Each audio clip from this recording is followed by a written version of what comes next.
Good morning, everybody. So what makes my heart beat fast is I have been working in, I feel really blessed. I don't come from Chicago. I grew up in upstate New York. My parents my father was the first African-American judge on the bench in Rochester. My mother worked in HR, but they were very committed to the community. But they had doors, they fought hard to open doors for me. Doors to quality education, doors to introduction for jobs, and that helped me, and lots of other people have helped that. And so what I'm passionate about and what gets me up is making sure that those doors that we're fighting, that those of us who have opportunity are fighting, open those doors for others, because there's a lot of barriers in front of people. It's why I've spent a lot of time in all kinds of appointed roles, everything from health and hospital systems in Chicago to the school board in Chicago. I ran the Urban League, and now I'm working at World Business Chicago, where we're working to grow Chicago, but also working to take the growth that's happening in the central business district and organically in parts of Chicago, and pushing it into areas where it is not happening organically. And I'm passionate about that, and I'm passionate about this city. It's a fabulous city. It's growing, it's vibrant, it's diverse, it's easy to live in, it's innovative and original. And so those are the things that make me jump up in the morning, living in Chicago, helping to grow Chicago, but helping to make sure that people who don't not had the opportunity that I have had get those opportunities, and that we can get away from the idea that this is two cities, one for people who live in some parts of the community and one who live in others. So thank you. I'm thrilled to be here to introduce my panel, which is what I'm supposed to do now. So first, Congressman Peter Roskam was with us this morning from the House and Ways and Means Committee. Margaret Anandu, who is the head of Goldman Sachs Urban Investment Group. Dave Dillon, who is the founder of Dillon Kane. And Ed Monser, the president of Emerson Electric Company. Everybody, let's have a seat. Thank you. So I told everybody on my panel that I was going to do to them what was done to me. And so I'd like everybody, we're just going to start and run down the panel. Let's talk just briefly about what gets you up in the morning, what are you passionate about, and what gets you running. So Congressman Roskam. I'm passionate about recognizing where we are in history, and that 50 years from now, social scientists and economic historians are going to have a field day with us, because we're in the midst of choosing in this country between two views of the economy that are competing for the affections of the American people. One view is a zero-sum game of the economy that says if somebody is successful, it comes at the demise of somebody else. That's a disaster, but it's tempting. The other view says let's pursue growth, and growth is good. Growth inures to the benefit of the community, and we've got to be sensible so that everybody can participate in that growth. But we are in the midst of that discussion right now, and those two choices are going to, I think, have an impact for the next century. And it's not often that a generation gets to see its decisions that have a generational impact like this debate that we're having right now. So, thank you. Margaret? So what actually gets me up in the morning is not always what I'm passionate about. So what gets me up in the morning is my one-year-old, without much choice about what hour that occurs. And what I'm passionate about is neighborhoods and cities. I have the pleasure of getting to invest capital in distressed neighborhoods, and I'm passionate about watching the way that private capital can make a difference. And I like your point about not having a zero-sum game, that these neighborhoods can improve and people can have real opportunities at the expense of no one else.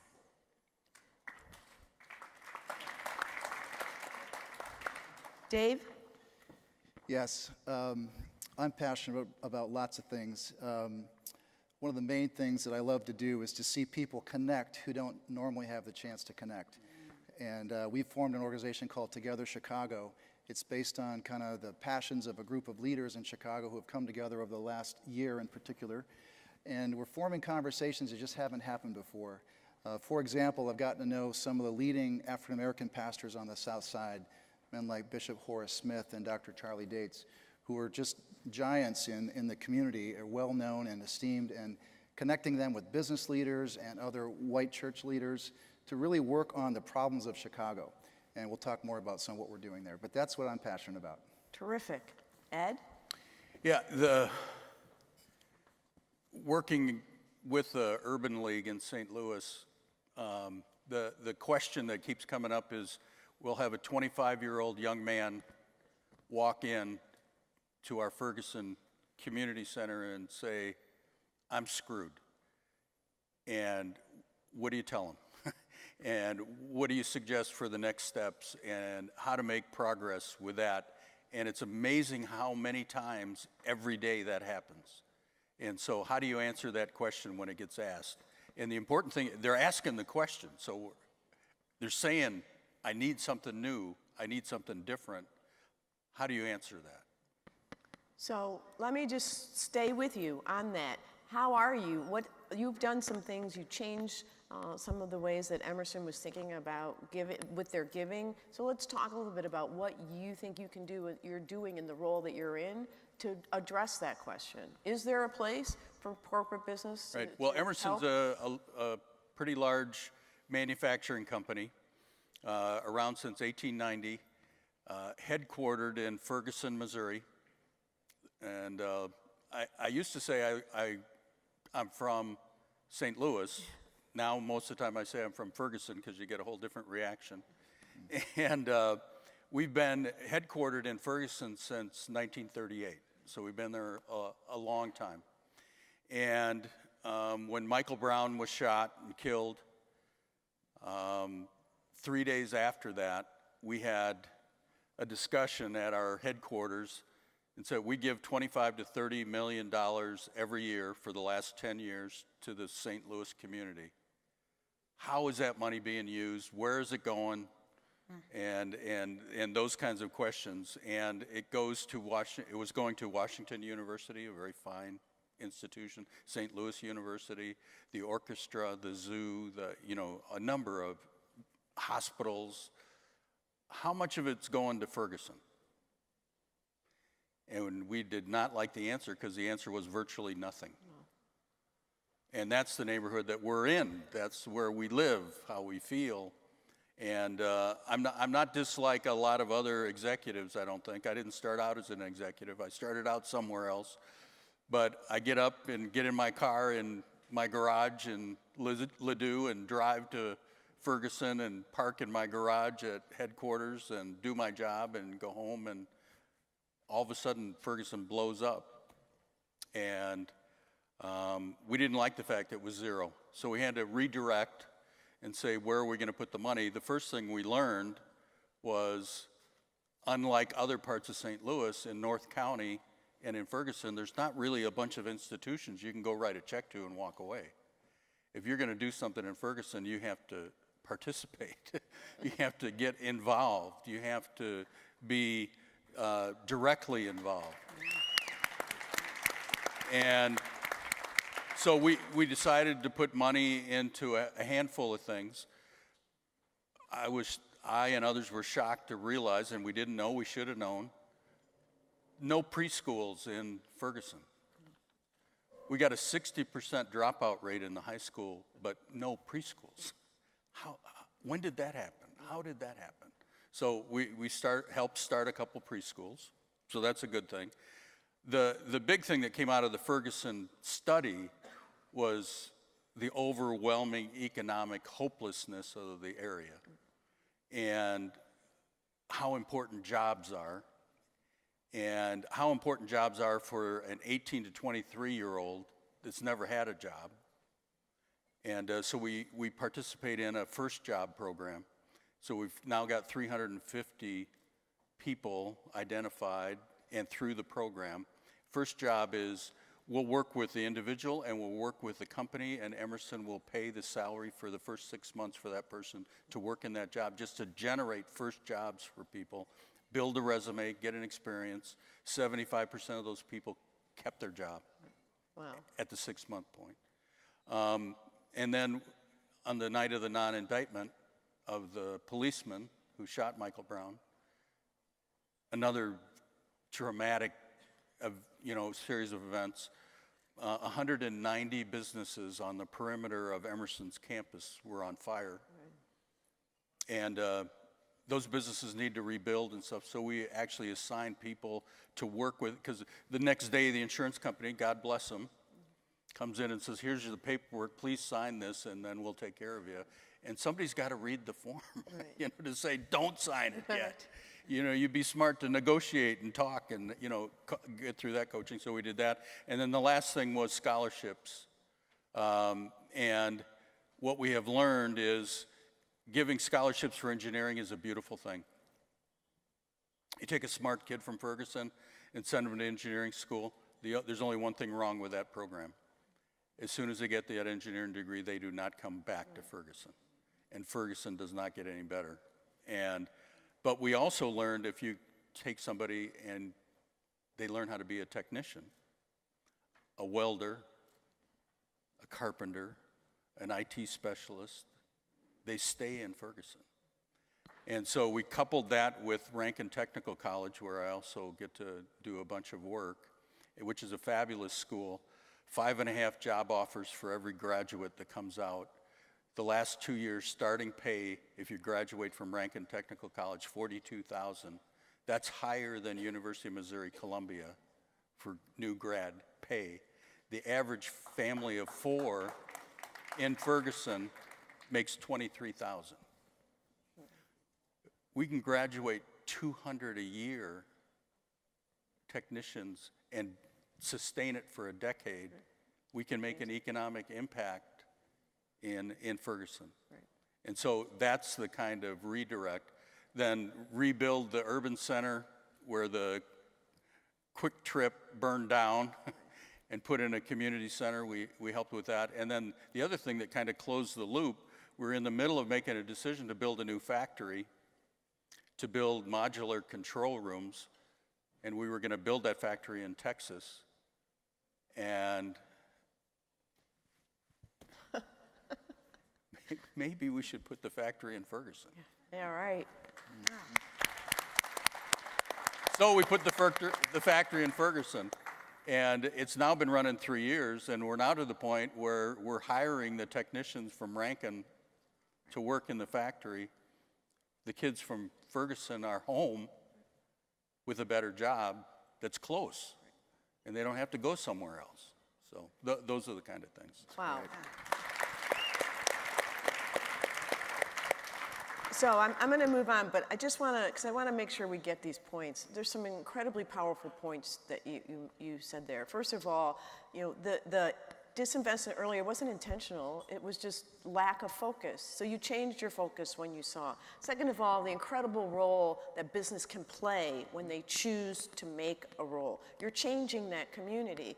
The impact of the point about so many of our young people, it's not that they choose to be violent, it's not that they choose, it's that they're hopeless.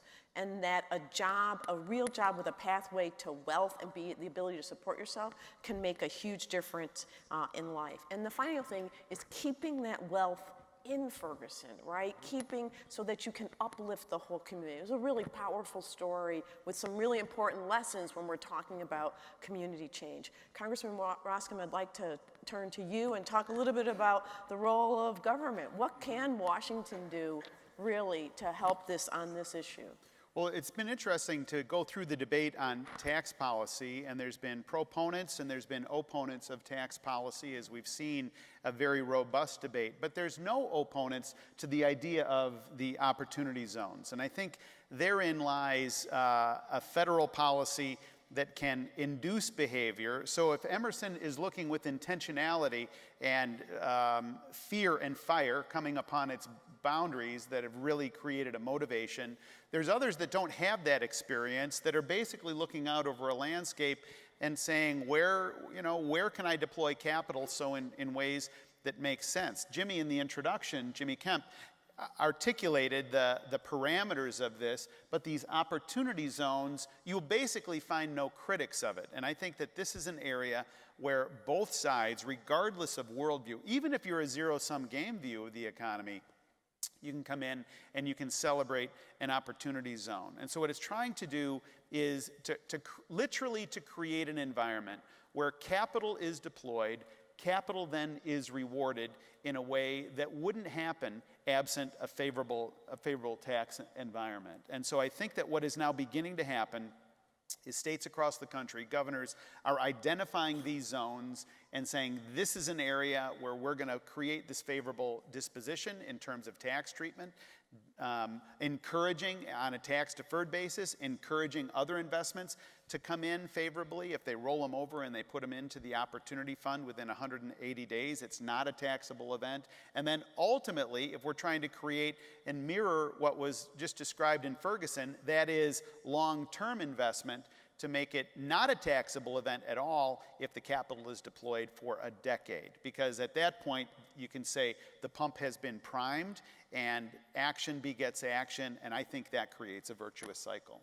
What do you worry about in terms of risks to the program not working the way that it's intended to accomplish the objectives that you're talking about? So anytime federal lawmakers or anybody tries to come up with a policy, there's things can always be subject to manipulation. They can always be subject to abuse.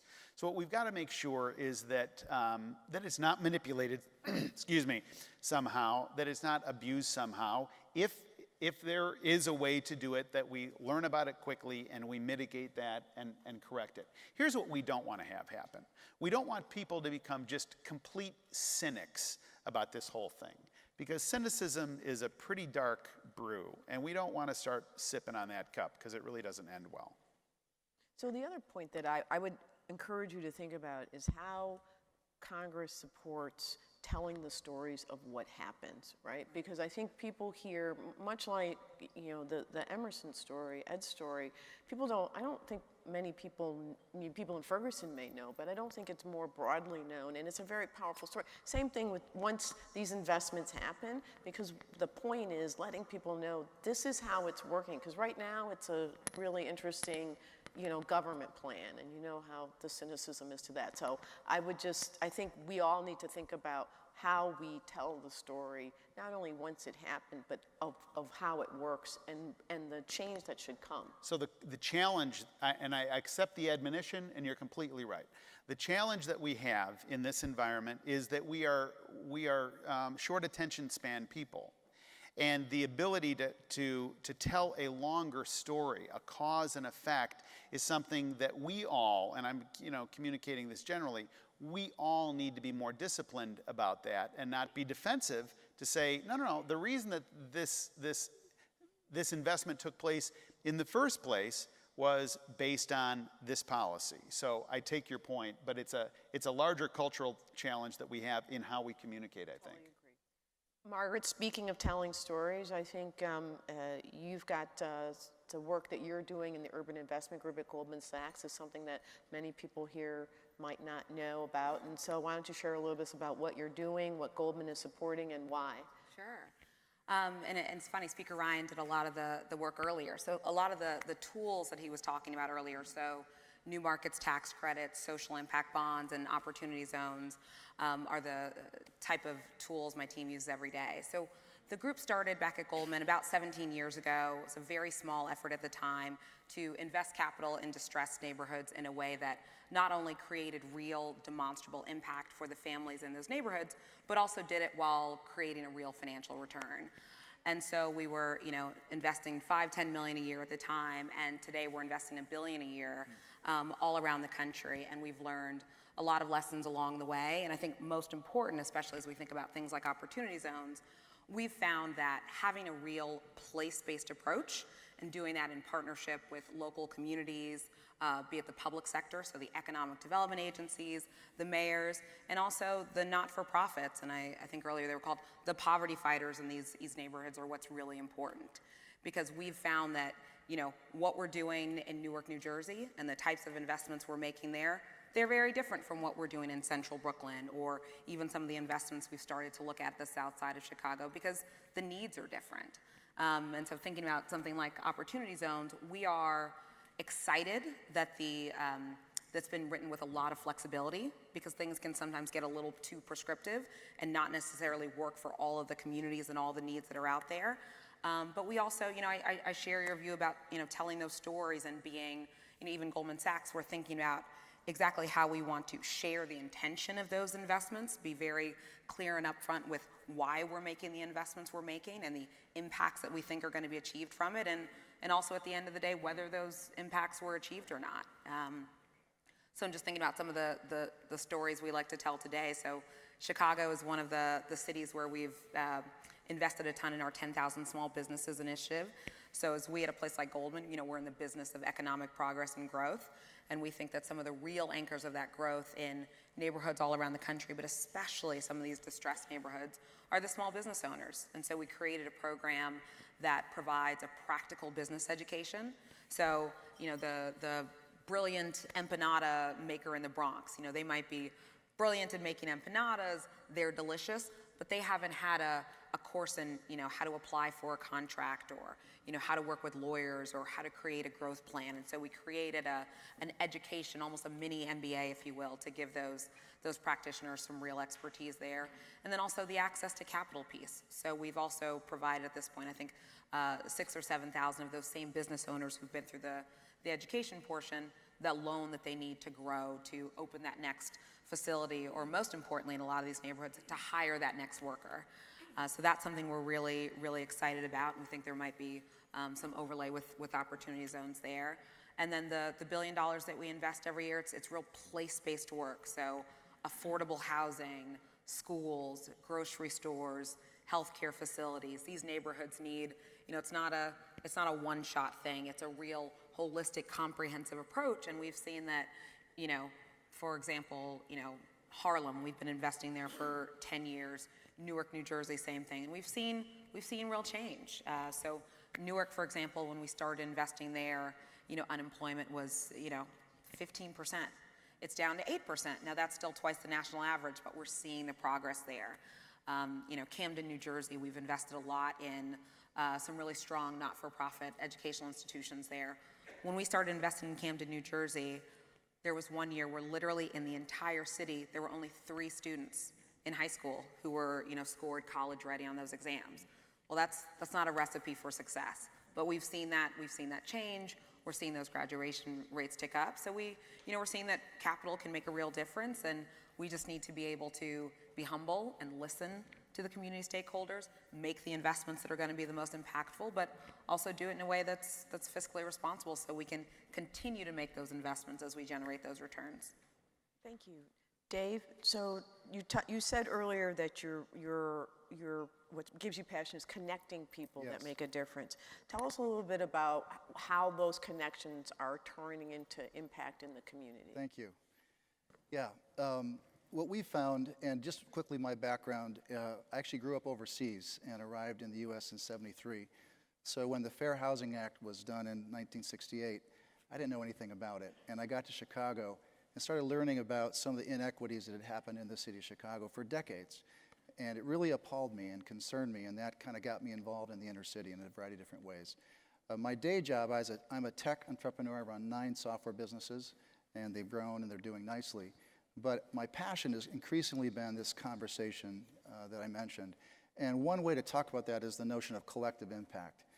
And collective impact is bringing people together who don't normally have these conversations. And one community in particular that I feel has not talked to each other very much is the faith community and the business community. So there's a number of examples of ways that we're trying to facilitate that.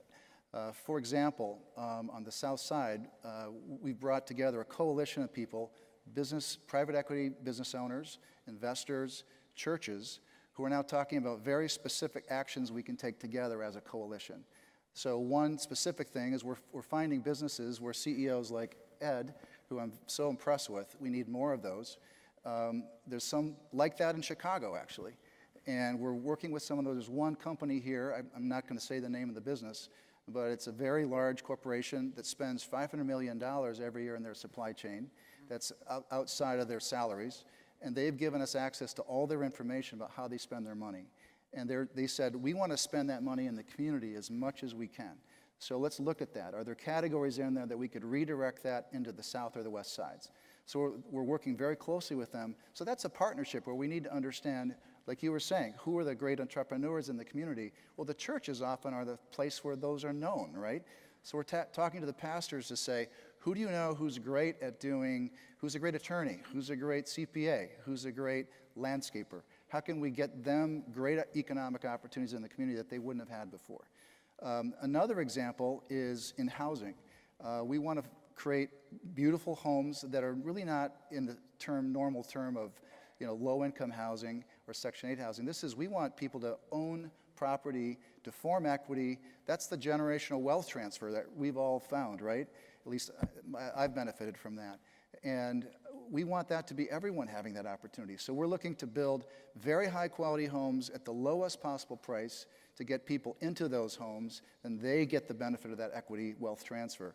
So we have some banking partners we're working with. So another, like Fifth Third Bank has been a great partner of ours, and we're very happy with that.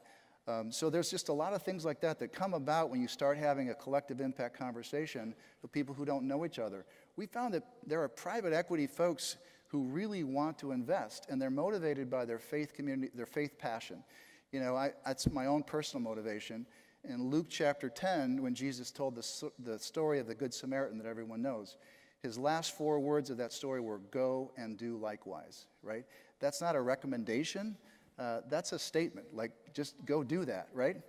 And so that's what I'm trying to do in the small way that I can. I'm not as far along as Ed is, but we have a coalition. We have a team of 9 folks who are working on this every day, and it's been a great ride so far. Thank you. Can I add a word of support? to Yes, his- you can. Thank you. The bringing people together that haven't talked about these issues. We ran into, we had these scholarships for the technical college we wanted to give. We went out and advertised in the schools and in the community and stuff like that, and we had nobody applying. We had nobody asking for the scholarships. We had the will and the interest, but it wasn't connected. And the president of the technical school is a retired Navy aviator, so he's kind of a, we're gonna figure this out kind of guy. And he said the smartest thing, and that was, let's go talk to the ministers in Ferguson. So got 7 ministers in Ferguson together for lunch, and he and I went, the president of the school went and sat and said, here's the program, here's what's going on, what are we missing? What are we not doing that needs to be done? And the younger minister in the group said, you know, I don't want to offend you. And Stan, the president's an old white guy too. And we're sitting there and he goes, I don't want to offend you, but do you know what a gang is? I said, well, yeah, I grew up on the south side of Chicago, south suburb of Chicago. I know what a gang is. What are you talking about? And Stan goes, oh, you know, I was in the Navy for 30 years. I know what a gang is. You know, well, very, very good. Do you know anything about gangs here? And it turns out there's a very important gang in Ferguson that's been around for a long time. And where Rankin Technical Colleges is in North St. Louis, a different neighborhood. Another very important gang. And if you're a mother in Ferguson, you are raising your children to be safe. And one of the things you're teaching your children is where can you go in our community where you'll be safe, and where can you go where you will have problems. And if you're in Ferguson, you are raised by your mother to know to not go to North St. Louis. Wow. Because if you do, there's going to be trouble. And Stan and I are sitting there going, oh my God, you know, what have we done? So then we invited the ministers to Rankin in North St. Louis and said, wait a minute, come with us. When was the last time you were in North St. Louis? And they go, well, we don't go to North St. Louis. And so we took them to North St. Louis, which is 5 miles away. And they saw what we were doing, and at the end of that, they said, we will help you. And then the phone started ringing. And now there's 234 kids through that program, through Ferguson, identified by the ministers to get in the program. But without that conversation that you're talking about, we didn't have a clue. We had a will, but we were stupid. Well, you weren't stupid. You just didn't know. And by the way, they also didn't know what was going on in North St. Louis and how it had changed. So it was misperceptions. And if we don't communicate, we also then have to figure out a way to get over that barrier, right? Whatever it is. I want to circle back to Margaret and Congressman Roskin on an issue around keeping the wealth in communities. Dave and talked about it a little bit, but it's a real issue. So you touched on Harlem, and there's a huge concern about displacement in Harlem. We're dealing with it here in Chicago as we have neighborhoods that are starting to improve. There's a real concern around displacement, that the wealth that you're going to create is not going to benefit people in the community, and in fact, will end up displacing them. So if you could talk a little bit, both of you, I'll start with you, Congressman Rossman, about ways that the rules and the program can be implemented to avoid that. And Margaret, as you're thinking through the investments that you all are doing, talk a little bit about how you encourage and ensure that wealth stays in the neighborhood and benefits the residents of the community we're trying to improve. So I'll give you a straight answer to your question. Let me just highlight quickly, just Sure, go ahead. part of what you two, the subtext of what you were both just describing was trust in those discussions. Yes. So the conversation you had with the pastors, I can just tell by the way you're describing this, they didn't feel like they were getting hustled or manipulated or trotted out for some press release. Right. The fact that a company is willing to open up $500 million worth of supply chain information to you suggests that they trust you too, to not do something that exposes them in some way or puts them in a negative light. And there's a lot of power in that, but there's an intentionality to that as well. Okay, back to you, Counselor. Oh, thank you. So the question that you raised, the danger is real. That is, something new comes in, and so new workers come in and new opportunities come in. What's got to happen, and I'm just sort of thinking about this now, what's got to happen is, without being too prescriptive, these programs need to have the type of culture that you've described, and that is with a level of intentionality to say, how do we go out and weave in community members? Now, there's a temptation. Federal government's really good at doing two things: nothing and overreacting. That's the way it goes. So what we've got to do is, with some nimbleness here, and I'm not convinced that it's necessarily a federal statute that's the remedy, or even a promulgated rule from Treasury or the IRS, but instead a culture, where we say, look, this is the expectation. So, not to lay it on Goldman's feet, but you got big shoulders. The ability for those who are guiding these things to say, look, here's kind of, this is the protocol for these next steps. So, but you've flagged it in a way that is making me mindful that we've got to be attentive to this. Right. But I'm very wary of some promulgated rule from the Treasury Department, heaven help us, that says you've got to do this, that, and the other thing in terms of procurement and so forth. It's not nimble, it's not clever, and it can be a real buzzkill on the whole thing. I agree. Margaret? And I was just going to say, sorry, not to be a copycat, just one thing on just the please, go earlier ahead. conversation, because I talked a lot about sort of local stakeholders. In our work, the faith-based community has been some of our most incredible local stakeholders, and it ties into a little bit what you said about wealth creation. One of the things we're really excited about, we've financed, it's probably about 3,000 or 4,000 units now of low-income home ownership in central Brooklyn, and that came about because a group of churches, they now call themselves sort of the East Brooklyn congregations, came together and went to the city and said, we are sitting on, close to 70 acres of undeveloped land. You need to deed this over to us and actually help us create a program in this neighborhood to create home ownership. And one of the really exciting things about this was during the foreclosure crisis, which hit a lot of New York City neighborhoods very, very hard. Out of what was about 3,000 homes, there were 2 or 3 foreclosures. And what that was really about was a real just wraparound program. It wasn't just, hey, build some homes, let's get the city to subsidize it and we'll get private capital.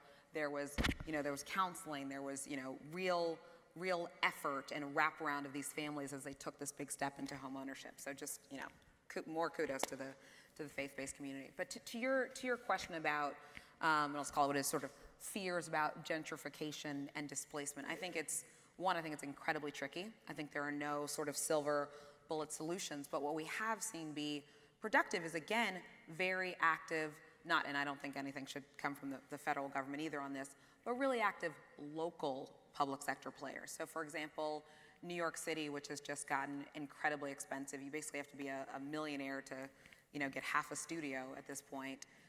they passed a few years ago mandatory inclusionary housing. So when you construct new housing in New York City, and basically most of it, 15% of it, 20% of it needs to be restricted for low-income families. And when we work with local not-for-profits, when we're doing development in new neighborhoods, we talk about what are the needs. We do some developments on the housing side that are 100% market rate. So for example, when we first started investing in Newark, New Jersey, there was not a single new unit of new construction housing built in the downtown of Newark from 1967 till 2010. Wow. Well, that's absurd. So the need there, it wasn't very expensive. The need there wasn't, thousands of units of affordable housing. The issue there was quality housing. So a lot of the work we've done there has been 100% market rate. But then if you look at some of the, the work we're doing in Baltimore, some of the neighborhoods improving, but there's still significant challenges. The work we're doing there, it's 20% affordable. So I think, again, the solutions are not the same in every city, but I do think it does take real local public sector engagement to think about these communities as they change, what the zoning needs to look like, what programs the city then layers on top of whatever benefits are available to the federal government to incentivize the type of development that's appropriate in the life cycle of these neighborhoods. And they certainly change over time, and the needs change. So my little clock up here, I have a clock up here, it just turned red. It's like orange, it's gonna start flashing in a minute. So we're in our last few seconds, so I'm just gonna let everybody see if they have just a little bit to add as we close. I just wanna say, my point will be a couple things you heard. First of all, intentionality. These are tough issues, and you're not just going to plop a program in place. I think everybody you've heard has been very thoughtful about the work that they're doing and very intentional. And the second is a broad range of programming, and one thing is not going to solve every issue that we're talking about. Congressman Roscom, any closing thoughts? Yeah, I would just say be encouraged. We as Americans are the beneficiaries of a system that is the envy of the world, and it is the envy of history. There is no system, political and economic system, that has created the type of wealth and opportunity that our country has. The challenge that we now have is to make sure that more and more people can be participants in that, and we can clearly do this. Yeah. Margaret? I guess my parting thought would be to be engaged. So as Goldman Sachs thinks about the new cities that we're going to be involved in, we don't want to sort of come from on high and think that we understand what the challenges are and what the needs are. And so we're able to partner with organizations like LISC and, an enterprise and local community boards. And those folks, they need actual residents of these communities to come forward, be engaged, talk about their needs, be part of planning. And everyone should do that. It matters to all of us. And, we won't hear what the needs are unless someone is doing the informing. Thanks, Dave. My 2 cents would be that business has a huge role to play in this. And we need more CEOs in Chicago like Ed. And if there's any CEOs in this room or listening to this, I would love to meet with you. If we could get 10 CEOs who want to devote their company to bettering Chicago and still keeping their profits the same, I believe those are not incompatible. Please see me. I think we can help you with that from World Business Chicago. Ed? Well, this is a narrow point probably, but industry needs skilled workers. Yes. And we'll go to where skilled workers are at. And the thing that's most optimistic to talk about is we now have 6 new manufacturing facilities in North County that we didn't have 3 years ago because we have skilled workers to do the job. Right. Terrific. Join me in thanking this awesome panel and the inspiration they provided. Thank you.